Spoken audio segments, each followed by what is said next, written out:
So you're thinking about investing in Raleigh, North Carolina. I get reached out to every single week by out-of-state investors looking to invest in real estate here in the Raleigh market. Why? Because, well, it's such a fast-growing market, one of the fastest in the US right now. It's been hot for several years, even before the boom that COVID brought on. Our housing prices continue to climb, even when other markets are returning to normalcy or even taking a step backward. Not only that, but we're one of the top job markets in the US right now as well. We have a lot of young people moving into the area, so the next generation is starting families here in the Raleigh area. And if you didn't know, we have 3 Tier 1 universities in the Triangle alone, including Duke University. Even large companies like Apple are placing headquarters here. So as the money rolls in, as the people roll in, home prices are going to continue to climb. A lot of people who reach out to me are from California or New York, somewhere where it's more tenant friendly. It makes it harder to evict somebody if they're a bad tenant. It makes it harder to collect rent payment. It causes a lot of headaches. You don't have that problem near as much here in Raleigh as you do other places. Now, when I get that call saying, hey Ben, I want to invest in Raleigh, the very first thing that I will say to them is, are you looking for appreciation or are you looking for cash flow? Those are 2 very different goals that one would want to accomplish with their real estate investing. So generally in the Midwest, so think, Iowa, think Kansas, think Oklahoma, a little bit of Texas. Those are more cash flow states, meaning the home prices are lower, the appreciation is not near as strong, especially because people aren't moving into some of those states near as much as they are moving to the East Coast, for example. And then you have your appreciation markets like Raleigh, like other more expensive markets. We, in recent years, turned into an appreciation market as we continue to grow. At one point, you could do flips, you could buy rental and cash flow, and that day has, passed, and now it's about the appreciation. You're tapping into a market that's growing strong. So a lot of investors come in here from California, and yes, the prices are lower, but that doesn't automatically mean that you can cash flow. And in most cases, with long-term rentals, meaning you have a lease of 12 months or more at a time, you're probably not going to cash flow. And that is the reality that I think out-of-state investors absolutely need to come to terms with before they make the official decision to invest here or not. And then of course, if you're a cash buyer, that changes everything, right? If you're coming from California, you have enough to buy a $400,000 house in cash, you're going to cash flow, you're going to appreciate. It might be on the smaller side still. So it might be around 7% cash on cash return before you factor in for property management. So realistically, we're looking more at around 4 or 5%. It's not a lot of meat on the bone, which is why we have to look at appreciation and understand that in Raleigh, that's the primary goal for investing here. And so we try to get as close to break even as possible, or, $100 a month in cash flow if you put a little extra down, just to cover your downside. And then appreciation can be the upside that you get after you've held it for a certain amount of time, which unless you're retiring, appreciation is so much better than cash flow because $100 a month, $500 a month ain't gonna change your life. But if you hold a property for 10 years and it's worth double, that's hundreds of thousands of dollars, and that actually will. We'll get into later how to actually get to cash flow right away, what I'm seeing work really well for investors and what I'm doing personally in the market. But right now I have a map pulled up of the triangle that's Durham, Chapel Hill, and Raleigh. And so when I sit down with investors on a consultation call, which by the way, you can book in the description anytime, set up a time to chat with me and my team about investing in Raleigh, ask any questions that you may have. I show them this map and I kind of walk through with them how appreciation and rentability works in our market. So when we're looking here at the triangle, focusing in on Raleigh, we have Raleigh's downtown in this circle right here. Excuse my poor drawing. So this is Raleigh's downtown, and in most cities, the downtown is the economic hub of that city. But with the triangle specifically, we are a little different and have been for some time. Now, there's actually a new economic hub that drives the triangle, and that's what's going to drive appreciation. So right up here in this area here, that is where our airport is. And so people fly into here for jobs, traveling, whatever the case may be. Right next door in this little corridor here is what we call RTP, Research Triangle Park, which is why we're called the Triangle. So it is the nation's largest research park. It is the major economic hub of the Triangle, so both Raleigh, Durham, and Chapel Hill.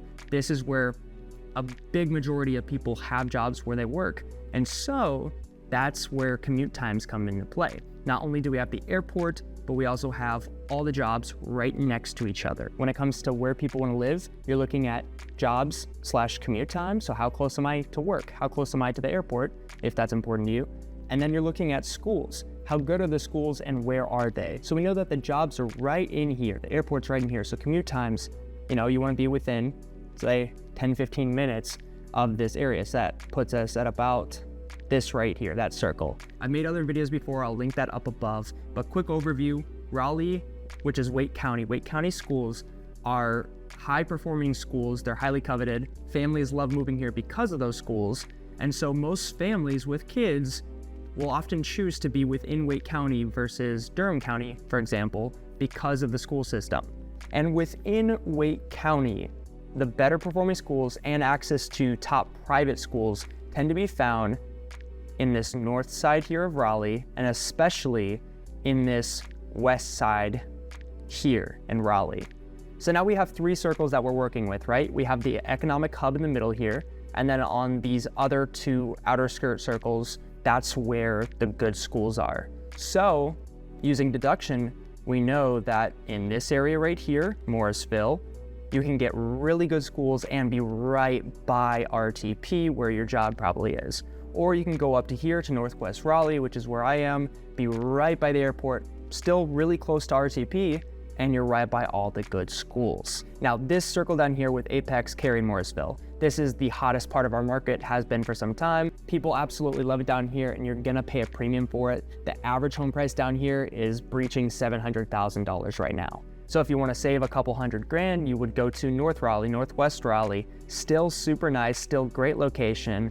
And both of these areas are appreciating at a really fast rate and have been for some time. And so as investors, we wanna look at what are the areas that people are always going to wanna be in.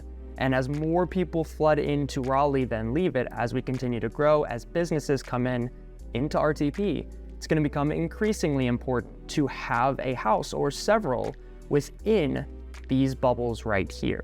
And so downtown Raleigh, which is kind of within this circle right here, we call this the inner belt.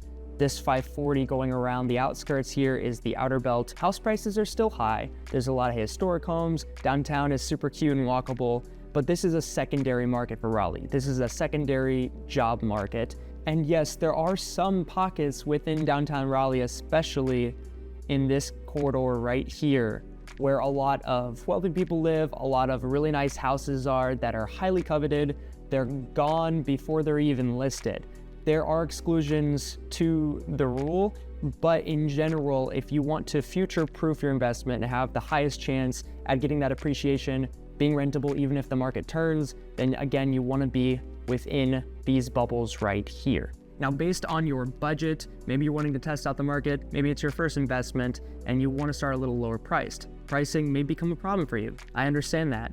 And that's when we have the conversation of, okay, we have two options here. So we can either invest in a product that is more affordable, we'll get into that in a second, or the other option is we can go to the outer skirts, and I'll kind of highlight them, of what I call the path of progress, or where the appreciation is heading as our city grows, because these areas are going to get so expensive that people naturally moving into the area, younger people, they're going to need a more affordable place to live that still has good schools, that is still a decent commute, but they're going to have to be a little further away. This area right here, even leading up into Wake Forest, those are going to be the first places that people start to go to when they look for affordable housing that still kind of meets their criteria for location and schools. Now, I told you that people prefer Wake County over Durham County, but eventually, people are also going to realize that this south part of Durham right here is right by RTP. I mean, they're basically holding hands. It's not going to have as good of schools, at least not for now, but the location is so tight that young people who don't have kids, retirees who don't have kids, older people who are working but don't have kids, don't care about schools, they're going to look at South Durham. They're also going to look at this area right here, which is right by the airport, still right by RTP. It's called Bethesda. This is just East Durham. These two parts especially have that proximity factor. 1 out of 2 isn't bad because not everyone cares about schools, okay?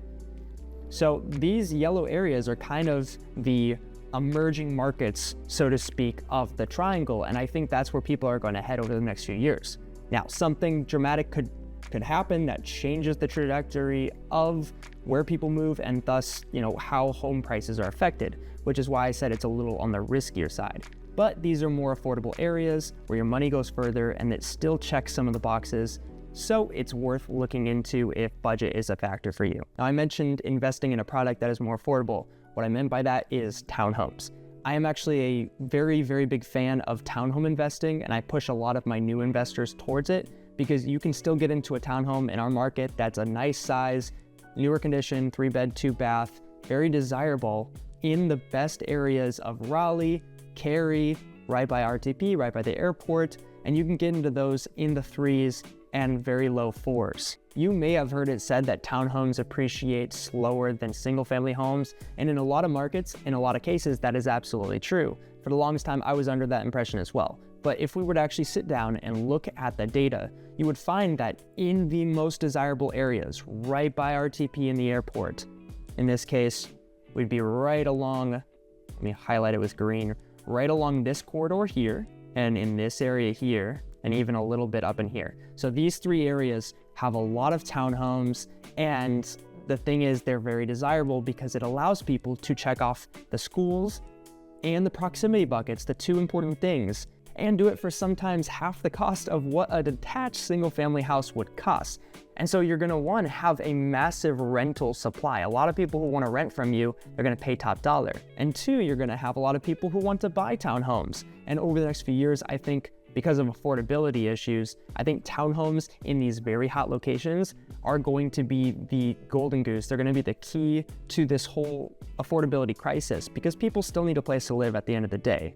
So I think before you head out to these outer skirt cities that may or may not work out for you, I think going for a townhome in the very hottest parts of our metroplex, like we've gone over here, is a much more reliable way to get the appreciation that you want. And the thing with townhomes is you don't even have to worry about the outside. You don't have to worry about the roof. You don't have to worry about the driveway or the community. A lot of them have pools and other amenities, and they're usually in the best locations as far as being right by nice grocery stores, right across from all the shopping centers. So I think townhomes are an amazing way to get started as an investor. I know one lady who has probably 10 plus townhomes that she's bought up over the last decade or so, and they're doing so well for her that she would never sell them off. So that's location. But now we have to talk about strategy. I've been assuming that you're looking for a long-term rental. Most investors are, especially from out of state, but there's multiple ways to skin a cat, right? So there's short-term rentals and then there's medium-term rentals. And our market does really, really good for all 3 of those.